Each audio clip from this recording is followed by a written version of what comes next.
وأحسن منك لم تر قط عيني وأجمل منك لم تلد النساء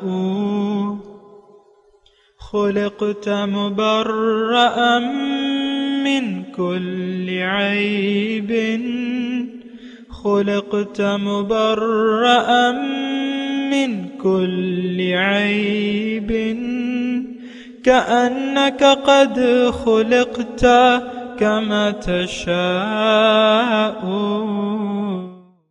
كتاب أنزلناه إليك مبارك ليدبروا آياته وليتذكر أولو الألباب. یہ کتاب برکت والی ہے جسے ہم نے آپ کی طرف نازل فرمایا ہے تاکہ دانش مند لوگ اس کی آیتوں میں غور و فکر کریں اور نصیحت حاصل کریں. اللہم صلی علی سیدنا محمد وعلی آل سیدنا محمد بعدد کل ذرۃ مئۃ الف الف مرۃ. سامعین و ناظرین اکرام، السلام علیکم ورحمۃ اللہ وبرکاتہ. سامعین اکرام، سورہ حج درس نمبر 15-13، آیت نمبر 52 سے 54، حصہ اول. آج کا موضوع، کیا ہمارے دل سخت ہو چکے ہیں؟ اس کے ساتھ آج کے سبق کا آغاز کرتے ہیں. سب سے پہلے گزشتہ سبق کا اعادہ ہوگا. اعوذ باللہ من الشیطان الرجیم. پناہ مانگتا ہوں میں اللہ کی شیطان مردود سے. بسم اللہ الرحمن الرحیم. شروع اللہ کے نام سے جو بڑا مہربان نہایت رحم والا ہے. والذین سعوا فی آیاتنا معاجزین اولئک اصحاب الجحیم. اور جن لوگوں نے ہماری آیتوں میں اپنے ذوم باطل میں ہمیں عاجز کرنے کے لیے سعی کی، وہ اہل دوزخ ہیں. سامعین اکرام، سورہ حج آیت نمبر 52. لفظی ترجمہ: وما ارسلنا من قبلک من رسول، اور آپ سے پہلے میں نے نہیں بھجوایا کسی بھی رسول کو اور نہ نبی کو، الا اذا تمنا، لیکن جب اس نے تمنا کی تو القى الشیطان فی امنیتہ، تو شیطان اس کی تمنا میں خلل انداز ہو گیا. فینسخ اللہ ما یلقی الشیطان، پھر اس طرح جو بھی شیطان خلل اندازیاں کرتا ہے اللہ تعالیٰ اسے مٹا دیتا ہے. ثم یحکم اللہ آیاتہ، اور اپنے احکامات کو پختہ کر دیتا ہے. واللہ علیم حکیم، اور اللہ تعالیٰ جاننے والا بھی ہے اور حکیم بھی ہے. لیجعل ما یلقی الشیطان، وہ اس لیے ایسا ہونے دیتا ہے کہ تاکہ شیطان کی ڈالی ہوئی خرابی کو فتنہ بنا دے. للذین فی قلوبہم مرض، ان لوگوں کے لیے جن کے دلوں میں نفاق کا روگ لگا ہوا ہے. والقاسیۃ قلوبہم، اور جن کے دل کھوٹے ہیں. وان الظالمین لفی شقاق بعید، حقیقت یہ ہے ظالم لوگ عناد میں بہت دور نکل گئے ہیں. وَلِيَعْلَمَ الَّذِينَ أُوتُوا الْعِلْمَ، اور اس لیے بھی کہ جان لیں جو جن کو علم دیا گیا ہے، أَنَّهُ الْحَقُّ مِن رَبِّكَ، کہ یہ حق ہے تیرے رب کی طرف سے. فَيُؤْمِنُوا بِهِ، وہ اس پر یقین کر لیتے ہیں. فَتُخْبَتَ لَهُ قُلُوبُهُمْ، اور ان کے دل اللہ کے سامنے جھک جاتے ہیں. وَإِنَّ اللَّهَ لَهَادِ الَّذِينَ آمَنُوا إِلَى صِرَاطٍ مُسْتَقِيمٍ، اور اللہ تعالیٰ یقین رکھنے والوں کو سیدھے راستہ دکھا دیتا ہے. وَلَا يَزَالُ الَّذِينَ كَفَرُوا فِي مِرْيَةٍ، پہلے یہ آیت پڑھ لیں. 52، 53، 54 تین آیت میں نے آپ کے سامنے پڑھی ہیں. اس کا مطلب کوئی زیادہ مشکل نہیں ہے، لیکن اس کو تھوڑا سا آپ نے سمجھنے کی ضرورت ہوگی. دیکھیں، پہلے تو میں اللہ تعالیٰ کی توفیق سے اس کا اپنی زبان میں مطلب پیش کرتا ہوں۔ دیکھیں، اللہ تعالیٰ نے انسان کو بنایا ہے اپنے لیے۔ ایک بات بنیادی طور پہ آپ کو یہ معلوم ہونی چاہیے، کیونکہ اس کا تذکرہ ہے ان آیت میں بھی، وَلِيَعْلَمَ الَّذِينَ أُوتُوا الْعِلْمَ أَنَّهُ الْحَقُّ مِنْ رَبِّكَ وَيُؤْمِنُوا بِهِ فَتُخْبَتَ لَهُ قُلُوبُهُمْ۔ دیکھیں، زمین میں دو گروہ ہیں بڑے بڑے۔ ایک وہ جو پیغمبر کی دعوت جب وہ پیش کی جاتی ہے اس پر یقین کر لیتے ہیں، جیسا کہ ہوا ہمارے رسول صلی اللہ علیہ وسلم کے ساتھ، کہ جب وہ پہلے تو ان کی جو ہماری ماں تھی انہوں نے اسلام قبول کر لیا۔ عورتوں میں سب سے پہلے جو تھی وہی تھی ایمان والے، پھر مردوں میں جو ہے وہ حضرت ابوبکر صدیق تھے، بچوں میں حضرت علی تھے، اور اسی طرح غلاموں میں وہ حضرت زید تھے۔ تو پیغمبر کا کام کیا ہوتا ہے؟ تبلیغ، لوگوں کو اللہ کی طرف بلانا۔ یہ میں اس طرف تمنا کی بات کر رہا ہوں، آپ سے پہلے جتنے بھی رسول آئے انہوں نے جب تمنا کی، کس بات کی؟ لوگوں کو اللہ کی طرف دعوت دینے کی اور اللہ کا پیغام پہنچانے کی، اور دعوت دی۔ تمنا مطلب تمنا کا وہی مطلب ہے جو ہم اردو میں، میری یہ تمنا ہے۔ اب تمنا کیا ہے؟ نبی اور رسول کی تمنا کیا ہوگی؟ کہ لوگوں تک اللہ کا پیغام پہنچا دیں، اور یہ ان کی ڈیوٹی ہے، بلغ ما انزل الیک من ربک، آپ پہنچا دیجئے جو بھی اللہ تعالیٰ کی طرف سے آپ کی طرف نازل ہوا ہے وہ اس مخلوق تک پہنچا دیں۔ بلاغ تو آپ کے ذمہ پہنچانا ہے۔ تو نبی کیا تمنا کرے گا؟ دنیا کی تو نہیں کر سکتا، ظاہر ہے کہ اللہ کی آیات لوگوں کے سامنے پیش کرتا ہے اور اس کی تمنا بھی کرتا ہے اور آرزو بھی رکھتا ہے۔ اب حضور صلی اللہ علیہ وسلم کی ساری زندگی تو اسی جد و جہد اور تمنا میں گزر گئی۔ ظاہر ہے اس میں کوئی ایسی خاص بات نہیں ہے۔ نبی اور رسول کی تمنا کیا ہوگی کہ وہ اپنا فرض منصبی جو ہے وہ پہنچا دیں، مطلب وہ ادا کر دیں۔ حجۃ الوداع میں حضور صلی اللہ علیہ وسلم کو اس بات کا احساس تھا، تو حجۃ الوداع کے موقع پہ حضور صلی اللہ علیہ وسلم نے تمام 1,24,000 جو صحابہ کرام جمع تھے تو ان کی طرف ان کو مخاطب کر کے کہا، حل بلغتو۔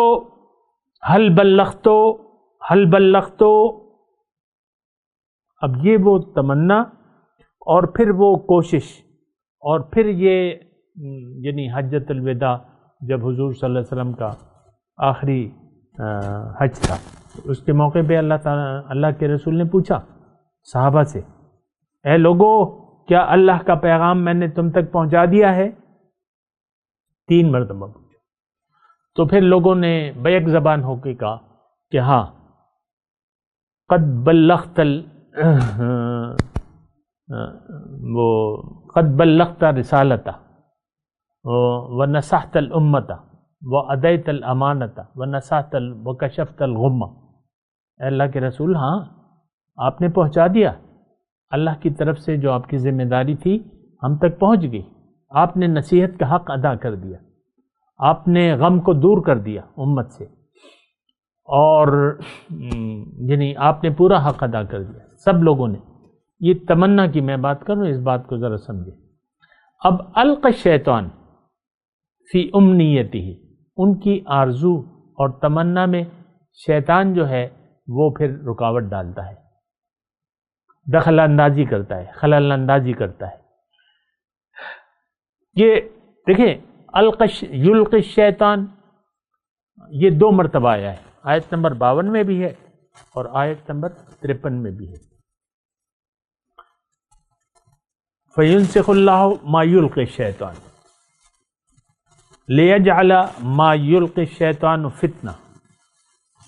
تھوڑا سا دیکھیں، پوائنٹ ٹو پوائنٹ ان 3 آیات کو سمجھنے کی کوشش کریں۔ شیطان کیا القاء کرتا ہے؟ شیطان کیا دخل اندازی کرتا ہے؟ ظاہر ہے کہ وہ اپنی ڈیوٹی کرتا ہے۔ اب یہ شیطان کیا ہے؟ یہ ایک رکاوٹ ہے، اس کے بارے میں یعنی ایک قوت ہے، اور زیادہ میں ابھی تو اس کی تفصیل نہیں کرتا، میرے کلپ موجود ہیں، شارٹ کلپس بھی ہیں اور میں کرتا بھی رہتا ہوں، لیکن مختصر طور پہ میں بتاتا ہوں کہ دیکھیں نفس اور شیطان دو رکاوٹیں ہیں، دو قوتیں ہیں، مخالف قوتیں ہیں۔ ہر چیز اپنے تضاد سے پہچانی جاتی ہے۔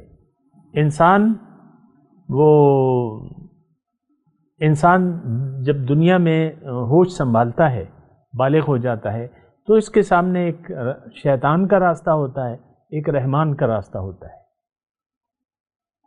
شیطان کا راستہ خواہشات نفس کا راستہ ہے، نفسانی خواہشات کا راستہ شیطان کا راستہ ہے، اور رحمان کا راستہ تو کتاب اور سنت ہے۔ تو اس کے سامنے دو راستے ہوتے ہیں، اور شیطان اس کو، نفس اور شیطان، یہ اس کو ظاہر کی طرف بلاتا ہے۔ اس کو نفس اور شیطان کہتا ہے کہ چھوڑو، ہدایت کو چھوڑو، دنیا کی طرف توجہ کرو، جو نظر آ رہا ہے اسی کو مقصود بنا لو، اسی سے محبت کرو، اسی کو مقصود بنا لو، اور اسی کو پسند کرو اور اسی کو طلب کرو، اس کے پیچھے پڑ جاؤ۔ تو آج کا مسلمان تو سب شیطان کے بہکاوے میں آ گیا ہے، نفس نے اس پر قابو پا لیا ہے، نفس نے اس کا رخ دنیا کی طرف موڑ دیا ہے، شیطان اور نفس سے۔ یہ تو قوتیں یعنی متضاد قوتیں ہیں، رحمانی قوتیں اور شیطانی قوتیں۔ اور دیکھیں ہر تضاد کے ذریعے آپ ایک چیز کا معنی معلوم کرتے ہیں۔ اندھیرا نہ ہو تو روشنی کی پہچان کیسی ہوگی؟ روشنی ہوگی تو اندھیرے کی پہچان ہوگی۔ دن آتا ہے، دن چڑھتا ہے، روشنی نکل آتی ہے، سورج نکل آتا ہے، تو لیکن شام کو اندھیرا چھا جاتا ہے، پتہ چلتا ہے کہ بھئی دن تھا، اب رات ہو گئی۔ تو ہر چیز جو ہے اپنے تضاد کی وجہ سے پہچانی جاتی ہے۔ یہ ایک چھوٹی سی بات نوٹ کر لیں۔ دو راستے ہیں ہمارے، ہر چیز کا متضاد ہے، ضد ہے، پلس مائنس۔ زوجین اللہ تعالیٰ نے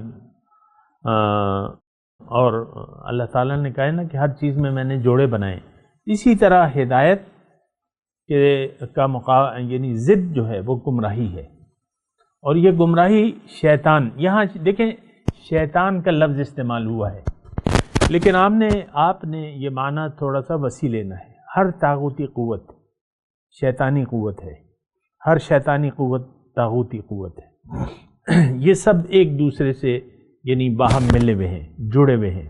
طاغوتی قوتیں یعنی یہ حق کے راستے کی رکاوٹ ہے، کیا؟ طاغوتی قوت ہے۔ جب اب یہ شیطان کا جو وہ ہے نا، جو چیلنج تھا اللہ تعالیٰ کو، فَبِمَا أَغْوَيْتَنِي لَأَقْعُدَنَّ عِنْدَ صِرَاطِكَ الْمُسْتَقِيمِ، اے اللہ تعالیٰ تو نے اس کی وجہ سے مجھے آپ نے گمراہ کیا، تو اب میرا کام یہ ہوگا کہ میں، اگر آپ مجھے عمر دراز دے دیں تو میں تیرے سیدھے راستے میں بیٹھوں گا، اور میں ان سب کو گمراہ کر دوں گا سیدھے راستے سے۔ تو دیکھیں یہ ایک پورا فلسفہ ہے، میں نے کہا بھی ہے، لیکن اب یہ ہے کہ تھوڑا تھوڑا میں اس موضوع کو ٹچ کروں گا اور میں اپنے مضمون کی طرف آؤں گا۔ شیطانی قوتیں آپ پر غالب تب آتی ہیں جب آپ کے دل میں دنیا کی محبت ہوتی ہے، جب آپ سوچ و بچار سے کام نہیں لیتے، جیسا کہ ان آیات میں ہم نے پڑھا ہے، یعنی یہ فتنہ بن جاتا ہے، شیطان غالب ہو جاتا ہے جن کے دلوں میں مرض ہے، والقاسیۃ قلوبہم لیجعل ما یلقی الشیطان فتنۃ للذین فی قلوبہم مرض۔ یہ اس آزمائش کو عبور نہیں کر سکتے وہ لوگ جن کے دل میں مرض ہے، کس کا؟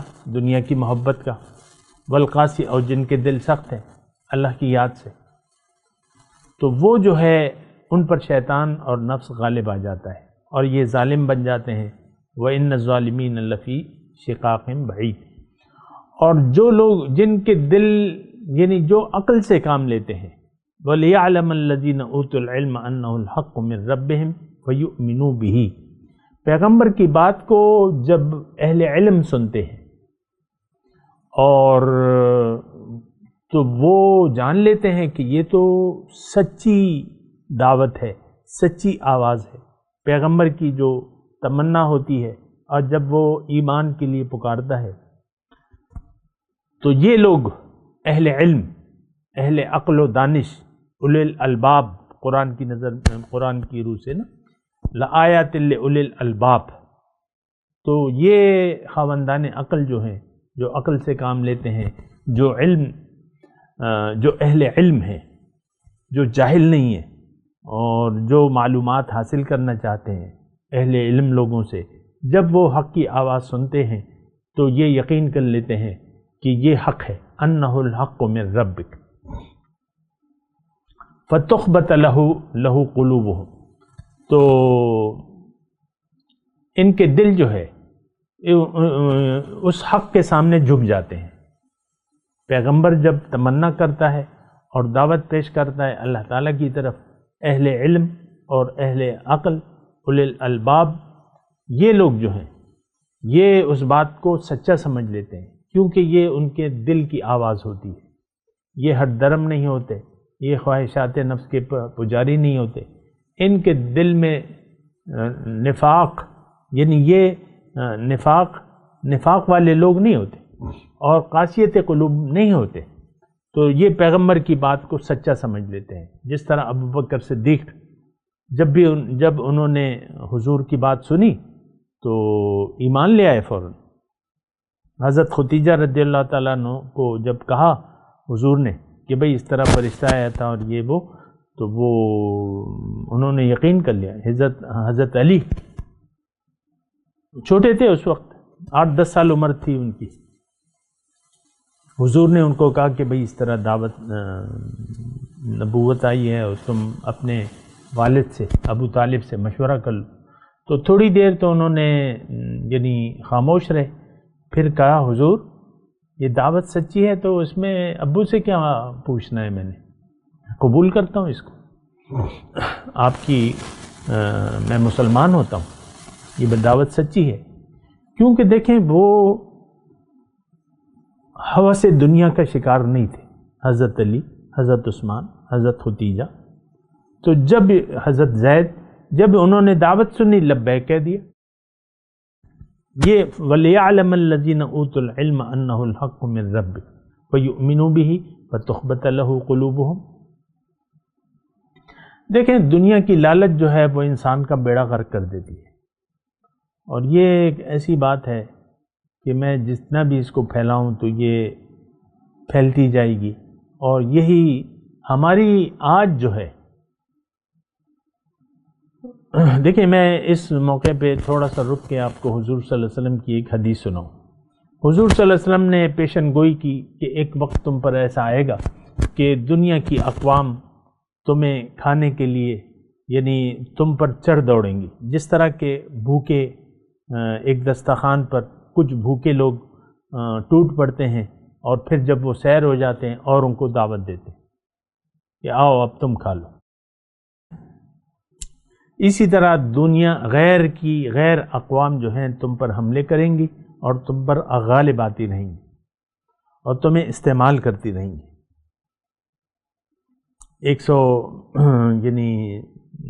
120 سال تھے، 150 سال تھے، انگریزوں نے ہمیں کھایا نہیں ہے اس بر صغیر پاک و ہند کو، بری طرح لوٹ کے چلے گئے انہوں نے۔ آج بھی ہمارا کوہ نور ہیرا ان کی ملک برطانیہ کے تاج کی زینت ہے، آپ کو پتہ ہے، سارا کچھ لوٹ کے چلے گئے، آپ کو تو اپنی تاریخ پڑھے نا۔ تو یہ اس طریقے سے، اور ایک وقت ایسا تھا، اس وقت کا ایک وقت کہ ایک اسلامی مملکت نہیں تھی روئے زمین پر، آج تو ہیں برائے نام ہیں 40-50 جتنی بھی ہیں، وہ بھی برائے نام ہیں۔ تو حضور صلی اللہ علیہ وسلم نے پیشن گوئی کی کہ ایک وقت ایسا آئے گا۔ تو پھر صحابہ نے پوچھا کہ حضور کیا ومن قلتنا یومئذ یا رسول اللہ، کیا اس وقت جب آپ جس کا آپ تذکرہ کر رہے ہیں یا آپ جو پیشن گوئی کر رہے ہیں، کیا اس وقت ہماری تعداد بہت ہی زیادہ کم ہوگی؟ تو حضور نے کہا نہیں، تم بہت ہوگے تعداد میں، لیکن تمہاری حالت خس و خاشاک کسی ہوگی۔ غصہ السیل کے الفاظ ہیں، خس و خاشاک، اور تمہارے دلوں میں وہن آ جائے گا، تمہارے دلوں میں وہن آ جائے گا، تم کمزور ہو جاؤ گے، دل کمزور ہو جائیں گے۔ صحابہ نے پوچھا، وہن کے معنی تو کمزور کے ہیں، لیکن صحابہ نے تھوڑی سی مزید وضاحت چاہی کہ حضور یہ وہن کیا چیز ہے، اس کی علامات کیا ہیں؟ آپ جب کہہ رہے ہیں کہ اس وقت کے مسلمانوں میں وہن آ جائے گا اور یہ خس و خاشاک بن جائیں گے، تو تھوڑی سی تفصیل کہ یہ کیا علامات ہوں گی اس وقت؟ تو حضور صلی اللہ علیہ وسلم فرمایا کہ اس کی علامت جو ہے حب الدنیا و مخافت الموت، دنیا کی محبت اور موت کا ڈر۔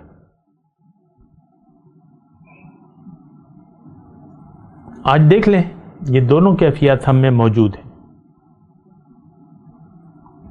آج دیکھیں ہمارا پڑوسی ہے ہندوستان، وہاں مسلمانوں پر ظلم و ستم ہو رہا ہے، کشمیر کے لوگوں پر ظلم و ستم ہو رہا ہے، اور ناحق اس نے کشمیر پر قبضہ کیا ہوا ہے، مثال کے طور پہ عرض کر رہا ہوں، لیکن 22 کروڑ مسلمان ہے اور وہ وہاں ظلم کا شکار ہے، یہ آپ کو معلوم ہونا چاہیے۔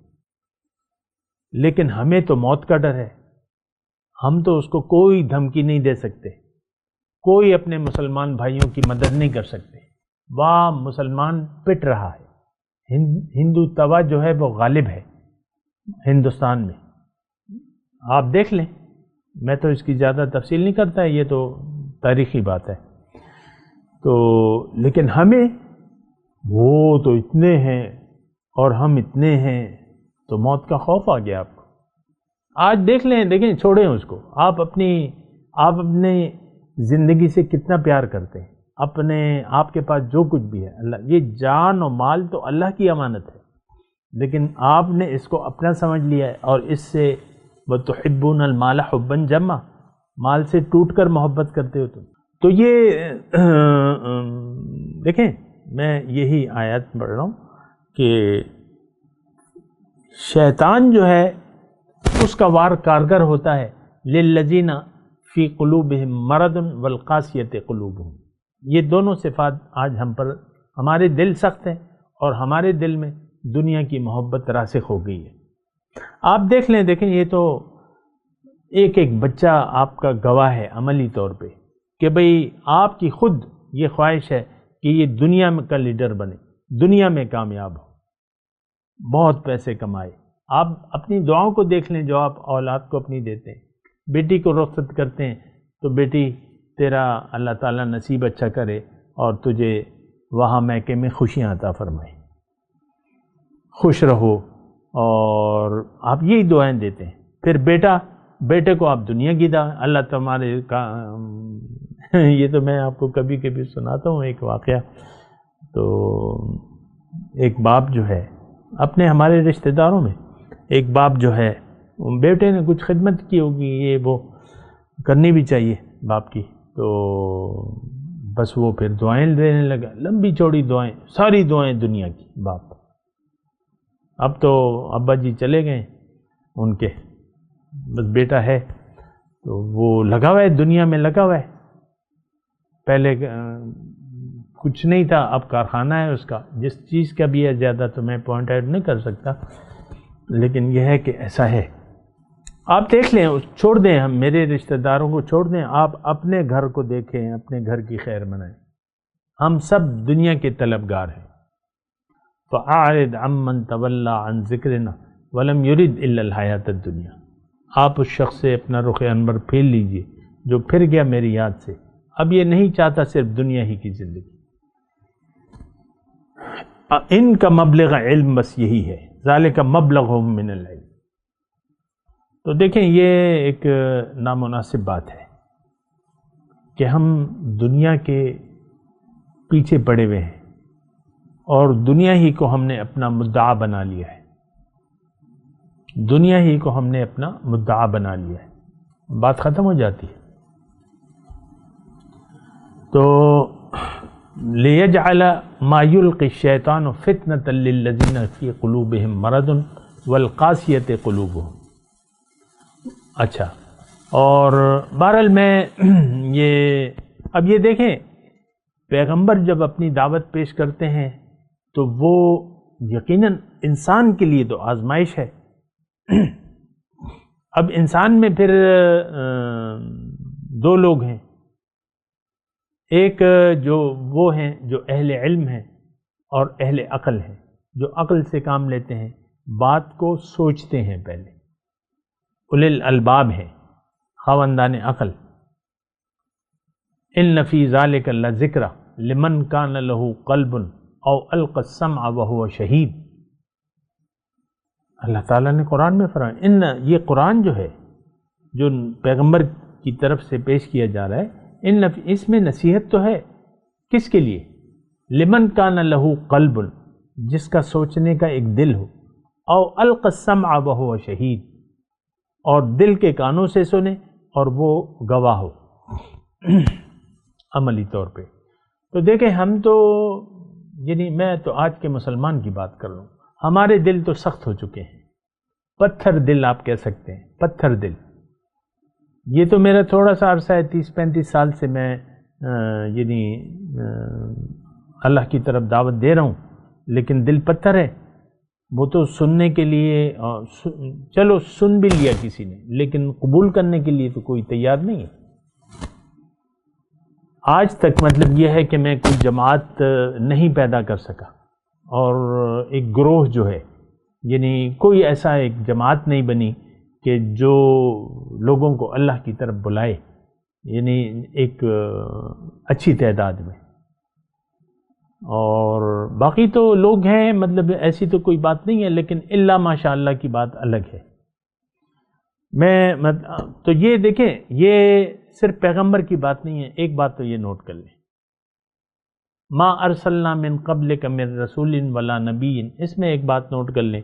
لیکن ابھی جو ہے میں آپ سے اجازت کا طلبگار ہوں، کیونکہ وقت اختتام پذیر ہے۔ میں تلاوت کرتا ہوں اور میرے ساتھ دہرائیے، اعوذ باللہ من الشیطان الرجیم، بسم اللہ الرحمن الرحیم، وما ارسلنا من قبلک من رسول ولا نبی الا اذا تمنى القى الشیطان فی امنیتہ فینسخ اللہ ما یلقی الشیطان ثم یحکم اللہ آیاتہ واللہ علیم حکیم لیجعل ما یلقی الشیطان فتنة للذین فی قلوبہم مرض والقاسیة قلوبہم وإن الظالمین لفی شقاق بعید وَلِيَعْلَمَ الَّذِينَ أُوتُوا الْعِلْمَ أَنَّهُ الْحَقُّ مِنْ رَبِّكَ وَيُؤْمِنُوا بِهِ وَتُخْبِتَ لَهُ قُلُوبُهُمْ وَإِنَّ اللَّهَ لَهَادِ الَّذِينَ آمَنُوا إِلَى صِرَاطٍ مُسْتَقِيمٍ۔ اب ان آیت کی تلاوت اور ترجمہ۔ اعوذ باللہ من الشیطان الرجیم، پناہ مانگتا ہوں میں اللہ کی شیطان مردود سے۔ بسم اللہ الرحمن الرحیم، شروع اللہ کے نام سے جو بڑا مہربان نہایت رحم والا ہے۔ وما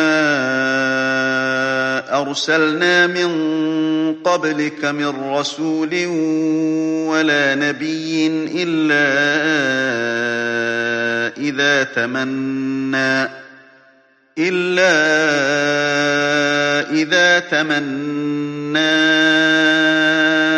القى الشيطان في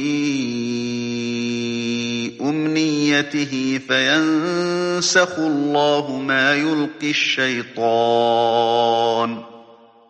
فينسخ الله ما يلقي الشيطان ثم يحكم الله آياته والله عليم حكيم۔ اور ہم نے تم سے پہلے کوئی رسول اور نبی نہیں بھیجا مگر اس کا یہ حال تھا کہ جب وہ کوئی آرزو کرتا تھا تو شیطان اس کی آرزو میں وسوسہ ڈال دیتا تھا، تو جو وسوسہ شیطان ڈالتا ہے خدا اس کو دور کر دیتا ہے، پھر خدا اپنی آیتوں کو مضبوط کر دیتا ہے، اور خدا علم والا اور حکمت والا ہے۔